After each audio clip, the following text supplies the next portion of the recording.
We sure are. If people could only hear the conversations that we have right before the cameras go live, because even while we're setting things up, we're still chatting, we're still talking. And it sounds like, Leanne, you guys are going to have some amazing food at your house for Father's Day. And Yes. this is going to be part of our discussion today. Leanne, just tease us for a moment because I want to live vicariously through my tummy and imagine this meal that you guys are preparing. Okay, so Joseph's father is from England. His grandfather was Irish. So one of his favorite things is an English breakfast, which is toast, eggs. Most of the time they were fried or sunny side or over easy or sunny side up eggs. So you could dip in the yolk and bacon or sausage. And the Irish side was blood sausage, which you can't get here. And we were talking about how you can get either really good blood sausage or not so good. And it's because it's all in the seasonings, right? We're not going to do blood sausage. We're probably just going to do maple bacon or maple sausage and bacon. The other thing is fried tomatoes, where you slice the tomatoes thick and then you gently fry them. And growing up, his dad always fried them in butter. We often use bacon grease because it's right there. Why not just keep using what we have, right? So then typically dinner is something we either grill or smoke. So I will drop one of our favorites, which is tri-tip. And we did find out some places do not sell tri-tip. It is a cut of meat that's very specific and it's called tri-tip for a reason. There's 3 points on it.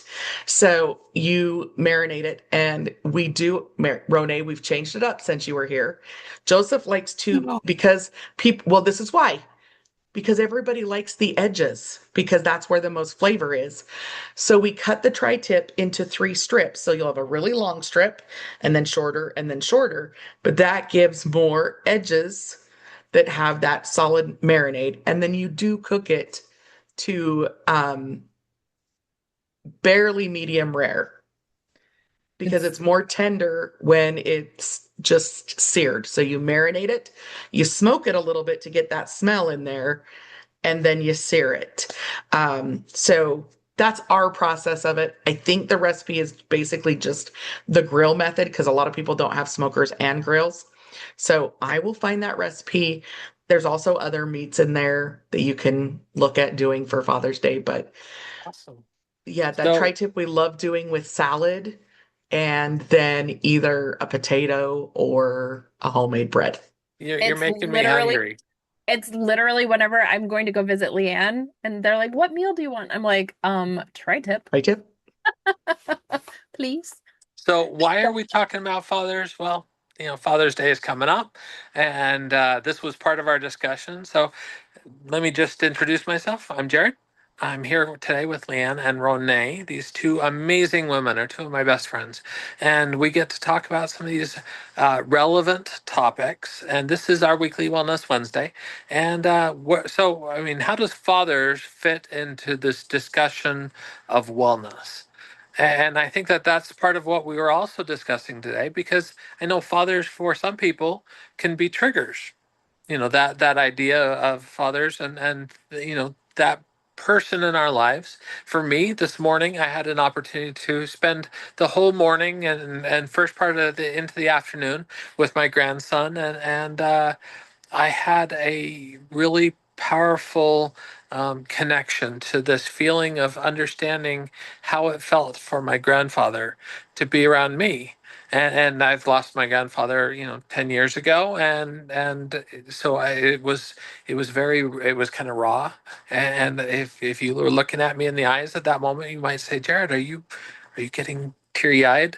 And yes, in that moment, because I felt that connection, and there's something that can be powerful about that. But I know that the discussion of fatherhood can sometimes be a challenge for some people. So we wanted to address some of that today, and also talk about connection and the importance that connection has for each of us. So who wants to kick this off for us today? Well, I will start with we are not doctors, we're not therapists, we cannot diagnose or treat. We are educators and we come on here and share the information that we have and where to find it. Also, two-thirds of us are not fathers, so I'm just gonna put that out there too. Uh, Father's Day is a little rough for me, and I know it is for Leanne as well, but I lost my father like 21 years ago, and that's still it's hard. Father's Day comes around and I'm missing my dad. But I'm also grateful that my husband is such an amazing father to our kids. And then I know that there are people out there who have had absentee dads or abusive dads, or, we come to these sort of holidays and they can be really exciting or they can be really triggering for people. So we just want to acknowledge that and let you know that if you are struggling at this time, first off, we got you. We are here. Any one of us has a very open ear to sit and listen, and we have some different modalities that help, and we also have some amazing essential oils that help to release those things that are holding us back. I love that. And I lost my dad 5 years ago. And grief ebbs and flows. And I think that's something we don't often talk about. Um, Joseph, my husband, did not grieve his parents until much after. So his dad died several years before his mom, but it was just get stuff taken care of mode. And then the same thing happened again when his mom passed. Well, Joseph and his dad had an interesting bond because they shared a birthday. Mhm. And um, so one of the years after, it was on his birthday, and he says, my dad cheats now. And I'm like, what do you mean? And growing up, it was always who could say happy birthday first. And so he said he heard his dad say happy birthday. And he's like, he cheats because it was kind of like in the middle of the night kind of thing as he was, and but again, what a tender mercy to have that feeling of just like Jared had, like Joseph had that feeling of his dad being close on his birthday.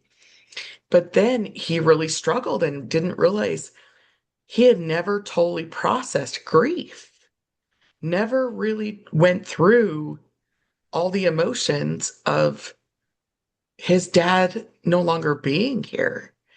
And that can happen to a lot of us, or we process differently, and that's okay. Grief does not look the same for everyone. And I think we we want to be strong for everyone else. And we need to give ourselves grace in those moments. When my dad died, I was angry because, and I know Ronay had similar experience. Our dads died from cancer. So it wasn't, our dad slowly slipped away. And so I was angry that I had to watch my dad go through things that were difficult. Um, but it's also difficult if you lose them unexpected or fast, or it's always difficult. Like, Yeah. so See, I look at the cancer. I sadly, I look at it as kind of a gift because you actually have the time to appreciate. And it's so hard. Like watching my very strong, very active father just waste away was horrific. But having that time to grieve before and like we planned, okay, first off, people, I'm just going to tell you this right now. Plan your funeral now while you're healthy, because yes, having my dad in home hospice in a bed sitting there with my sister planning his funeral, and then him, like, as we're discussing it, going, man, this is going to be beautiful, I wish I was going to be there, and like, that is not fair. Okay. So just, it's not fair. Plan it out now. But also just having that time, because you're right. There are people that there's an accident and they're just gone, or a heart attack or a stroke or something like that, where it's just boom. So I guess the moral of this story, and I'm sure Leanne, you were probably getting there when I cut you off, is take the time every single day to appreciate who you have around you. Like, it's so important to acknowledge the people that you love and just say, look, I love you. I'm so grateful. Even when there are conflicts, like, resolve them quickly so Yeah. that you can be like, hey, I like we had this conflict, but that's okay. There is love, right? The other piece I was trying to get to is connection, right? Like when you are hurting, don't tell people you're okay. One of the psychology classes talked about the fact that we have been programmed to say we're fine. Hey, how you doing? Oh, I'm good. I'm fine. And that doesn't allow us to have connection. And even if you can just tell one person what's really happening, that gives you the support. We need support. We don't need to be the strong one all the time. And while my dad was going through hospice, I used a lot of forgive and console mixed with lime. Lime is the zest of life. And I would add balance and life together. And because that smell, just Balance and that lime. smell, yeah, balance and lime together. But my kids needed breathe and lime together because the emotions were just so raw. And so finding ways for support, finding groups that support grief. If you don't want to talk to people that are in your circle, but you want to find somebody that knows something similar, those groups can be so helpful because we're meant to connect and support each other. And we need that. Absolutely. Yeah. Jared, what about you? You know, I've been sitting here thinking about what things I use. And as I am considering, for example, my grandfather, um, passion was actually one of his favorite oil blends because of his zest for life. Mm. And that still, to me, reminds me of him. And so, that's something that I think I'm going to go grab some passion, put it on today, and embrace and appreciate this sense of connection that I'm having with my grandfather right now, as I'm really recognizing that influence that he had in my life. And you know what, as we're thinking about positive influences, it's not always fathers. It's there are lots of people that influence our lives in different ways, and if we're looking at those influential people that have maybe inspired us, lifted us up, helped us to be who we are, and become our best selves, I think that a celebration of that is an important thing. And so, yes, we've got to take our time to grieve. We've got to take our time to really feel our emotions and recognize all of those things. And then we also get to celebrate all of those things that we feel too. It's not just about negative emotions. There are positives as well, and I think if we taking the time to balance that out and feel all of the emotions, not just the grief, but taking the time to feel all those emotions, trust me, I'm going to laugh, I'm going to giggle, I'm going to remember fondly those hugs and those deep conversations, and really connect to some important, foundational conversations. Sorry, I'm just reminded of my husband reminded me earlier this week. I did something, I don't know what it was, but we said something about my dad and his vision because he was practically blind, right? And I just he keeps bringing up when my dad ran into a fence and how it was my fault. And I'm like, my father was chasing your pregnant wife with a water gun, and I turned quickly and he didn't turn quickly and he ran into that fence. It was his fault. But so when you're talking about the memories that make us laugh, like I feel bad my dad ran into a fence, but he was chasing me and I was like big out here pregnant. It was hilarious, right? So yes, we do need to remember those times of joy instead of just the grief, and be appreciative of the time that we do have. Love Absolutely. that. And when you said plan your funeral, I've told my kids, I don't want a sad funeral. I want a party. And I have a playlist already. And it's play this at my funeral. And it's, one of the songs. And the sad thing is, I can't tell you who sings what. I can't. There's a song, Welcome to My Funeral. That one's one that I want played at my funeral. Um, and there's several others that there's Irish pub songs that my kids, we've sung their entire life, right? There are things like that that I'm like, I want you to celebrate the things that made you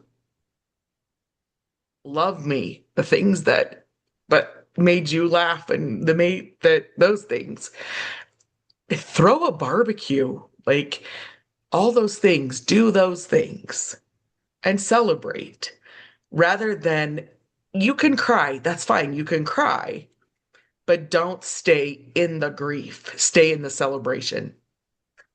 So today's Wednesday Wellness took a little bit of a dark turn, but we want to tell you that we're so grateful for the fathers who are out there, the fathers in our lives, the fathers who are actively helping those who are around them, and we want to celebrate them. Any last words? You know what? Get the fathers, get the men in your life that you know, some of the Shinrin-yoku beard oil. Guys, it is so amazing. And even if if your fellas don't have beards, it's awesome. It's soothing for the skin and it's going to keep them young. I love that. I was trying to find before we went live. I have a recipe that I created for Joseph for aftershave, and he keeps telling me he needs more. I should probably do that. So I will find that recipe and also post it here. But Jared, we started with what I'm doing for Father's Day. Ronay, I want to know what you're doing for Michael for a meal. It doesn't have to be all the meals. And then Jared, what are some of your favorite? We'll end with some of your favorite Father's Day meals or gifts over the years. Okay. Michael just wanted me to grill up some steaks and do some potatoes, either mashed potatoes or baked, and just real simple. And he always likes 4-layer dessert. What's So, four-layer dessert? so it's fat free, totally no sugar. No. So you take almonds or pecans and crush them up with a little bit of flour and butter and create a crust and bake it and then let it cool. And then you take chocolate pudding and vanilla pudding and you blend it up. And then you take cream cheese and is it powdered sugar or whipped cream? I have to look at the recipe, but you blend it up and then you have it's cream cheese and powdered sugar. So then you layer the cream cheese and powdered sugar and then the pudding and then the whipped cream and then sprinkle it with shaved chocolate over the top of it. Oh, that sounds fantastic. Please Yeah. send me that recipe because yum. Yeah, it's Michael's favorite. Right I've on. not heard of it before, but that sounds good. And, Jared, and I'll find the recipe and we'll post it here. yeah. And speaking of food, I know well we've been firing up our smoker a whole bunch more, and I've been so appreciative of Leanne and the just some great understanding and tips for That would be really firing. Joseph. I'm just the Okay, middleman. okay. Well, Leanne and Joseph for helping me to better understand that smoking and doing all that, and it's been so much fun. So yes, I'm probably going to be working to create a part of the meal, but it's because I'm getting to join hands and be together with the people I love. And I mean, so often that's the thing that I I look forward to is connection, a chance to spend time. Well, we lost Jared. I think he was saying for him, the best part of Father's Day is being with family. So, on that note, as Jared yeeted, we hope you guys have a wonderful week. Find time to connect, and we'll see you next week.